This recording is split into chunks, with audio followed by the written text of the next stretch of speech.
Now we have discussed that we have two types of government at state level and union level. ठीक है, two types की government है, union level पर और state level पे. Clear? Now union level पर और state level पर जो गवर्नमेंट है या लेजिस्लेचर है, the work of legislature is to make laws. What is the work of legislature? To make law. Okay, so the powers of union and state legislature is divided into 3 list. इनकी powers को 3 list में divide कर दिया. Okay, वो 3 list में क्यों divide किया? So that there must not be any conflict between the legislatures to make laws, ताकि किसी पर किसी तरह का कोई कंफ्लिक्ट ना हो, प्रॉब्लम ना हो कि इस पॉलिसी पर या इस टर्म पर गवर्नमेंट ने, स्टेट गवर्नमेंट ने लॉ बनाना है या यूनियन गवर्नमेंट ने लॉ बनाना है. So these are divided into 3 parts. First one is union list. ठीक है, फर्स्ट लिस्ट कौन सी है? Union list. As the name shows, in this list the union government can make the laws. इस list में जितने भी सब्जेक्ट्स हैं, जितने भी टॉपिक्स गिवन हैं, उन सब टॉपिक्स पर कौन लॉज बनाता है? Union government. ठीक है, who has authority to make laws? Union government. Union government के पास अथॉरिटी है कि वो लॉ बनाएगी. Okay, and it has 97 subjects. 97 subjects या टॉपिक्स, कुछ भी कह सकते हैं आप. 97 सब्जेक्ट्स हैं इस पर, जिसमें यूनियन गवर्नमेंट लॉज बनाती है. And these subjects are of national importance. और जितने भी सब्जेक्ट्स हैं, these are of national importance. Why these are of national importance? ये नेशनल इम्पोर्टेंस की क्यों है? Because union government is on the union level, जो पूरी कंट्री के बारे में वर्क कर रही है. तो यहाँ पर वो लॉज भी किसके लिए बनाएगी? पूरी कंट्री के लिए. इसलिए नेशनल इम्पोर्टेंस के जितने भी सब्जेक्ट्स हैं, जितने भी टॉपिक्स हैं, these are given in union list. And these are total 97 subjects. Okay, and there are the example of some subjects. For example, railways. Okay, railways. Railway किसी एक स्टेट की नहीं है बेटा, राइट? रेलवे जो है पूरी कंट्री में मूव कर रही है. ठीक है, तो ये रेलवेज जो है, it is the topic of national importance. Okay, and foreign affairs.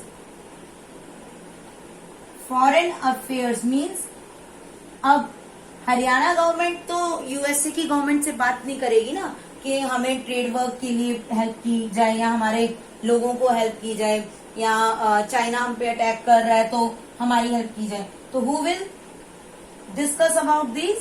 Union government. तो जितने भी फॉरेन अफेयर्स हैं वो यूनियन लिस्ट में लिखे गए हैं. फॉरेन अफेयर्स के रिगार्डिंग जो भी लॉज बनाना है वो यूनियन गवर्नमेंट बनाएगी यूनियन लिस्ट के under. Okay, and currency. Currency change करना, करेंसी की वैल्यू कम ज्यादा करना, जो भी करेंसी से रिलेटेड है, टैक्सेस से रिलेटेड है, वो जितने भी वर्क है पूरे इंडिया के लिए वो यूनियन गवर्नमेंट करेगी. और ये यूनियन लिस्ट का एक पार्ट है. Okay, and war and peace. किस कंट्री के साथ हमें वॉर करनी है या पीस मेंटेन करना है? These are also in the hand of union government and it is the topic of union list. So you can see that these are the topics, that these topics are of the national importance. ये सारे topics national importance के topics हैं. Okay, और ये topics union list का एक part है.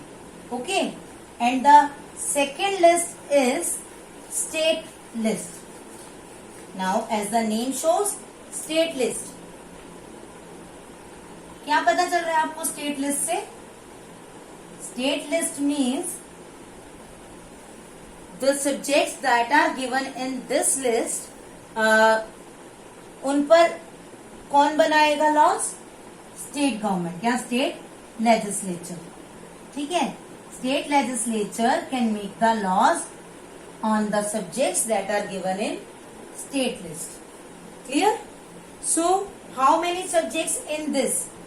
It has 66 subjects. 66 subjects हैं इसमें, और इन 66 subjects पर स्टेट गवर्नमेंट तो लॉ बना ही सकती है, और ये सब स्टेट के लेवल के हैं. फॉर एग्जाम्पल पुलिस, कि पुलिस कैसा वर्क करे एक एरिया में, स्टेट में. ओके. और public health and sanitation, public की हेल्थ कैसी हो, वहां पर जो हॉस्पिटल्स हैं वो कैसे बनाए जाएं. ठीक है, ये सब भी स्टेट गवर्नमेंट के अंदर आता है. Clear?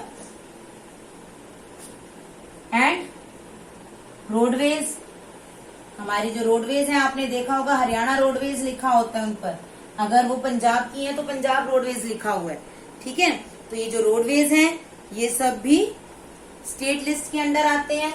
Agriculture work, agriculture work भी स्टेट लिस्ट के अंदर आता है. Okay, so these are some topics that included in state list. और इसी की तरह के 66 टॉपिक्स हैं, 66 सब्जेक्ट्स हैं जो स्टेट लिस्ट के अंडर हैं. ओके, बट इस पर नॉर्मली तो कौन लॉज बनाता है? स्टेट लेजिस्लेचर या state government. Okay, but if there is a conflict, और ऐसा कुछ हो जाए, कुछ सर्कमस्टांसेस ऐसे आ जाएं कि पार्लियामेंट को लॉ बनाना पड़े, तो union government can also make the laws.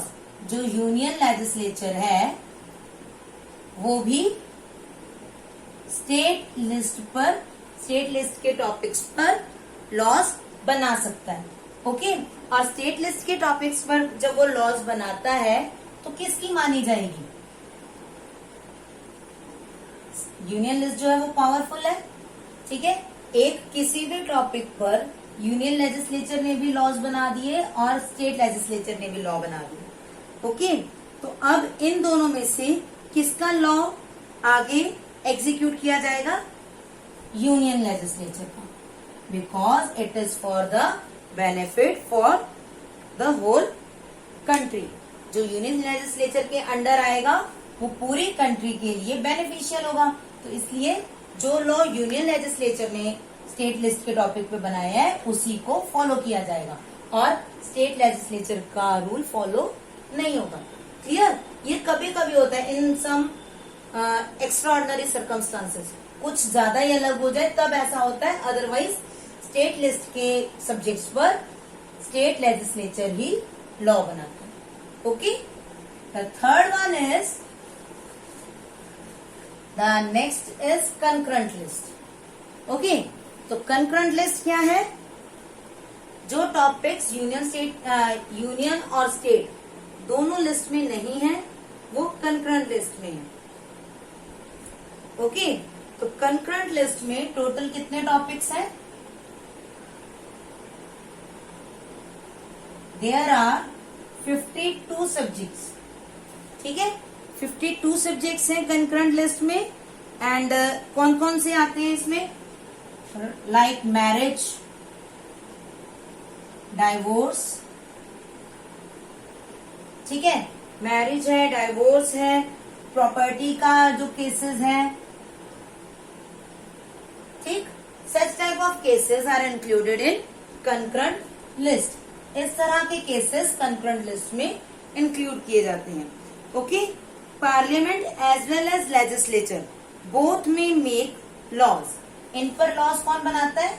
Union legislature और स्टेट लेजिस्लेचर दोनों अपने अपने एरिया में जब भी जरूरत पड़े तब वो लॉज बना सकती हैं. Okay, But in case of conflict, the central law prevails over the state law. As we have discussed before, कि अगर स्टेट लिस्ट की किसी रूल सब्जेक्ट पर बनाती है यूनियन गवर्नमेंट, तो यूनियन गवर्नमेंट का माना जाएगा.